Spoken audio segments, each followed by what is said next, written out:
Chairman P T I کی اہلیہ اور زلفی بخاری کی آڈیو لیک کا معاملہ، بشرا بی بی کے وکیل لطیف کھوسا نے عدالت سے استدعا کی کہ ہمارے فون مسلسل بگ کیے جا رہے ہیں، ایف آئی اے کو آئندہ سماعت تک ہراساں کرنے سے روک دیا جائے۔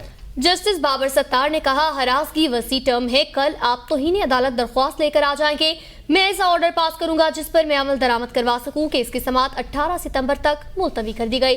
اسلام آباد ہائی کورٹ کے جسٹس بابر ستار نے بشرا بی بی کی درخواست پر سماعت کی۔ جسٹس بابر ستار نے استفسار کیا، کھوسا صاحب آپ نے کیا درخواست دائر کی ہے؟ آپ کی درخواست پر اعتراض ہے، آپ نے کوئی آرڈر چیلنج نہیں کیا۔ جسٹس بابر ستار نے کہا آپ کو فون ٹیپنگ کی قانونی حیثیت پر عدالت کی معافرت کرنا ہوگی۔ عدالت نے کیس فون ٹیپنگ کے خلاف پہلے سے زیر سماعت نجم الثاقب کی درخواست کے ساتھ یکجا کر دیا۔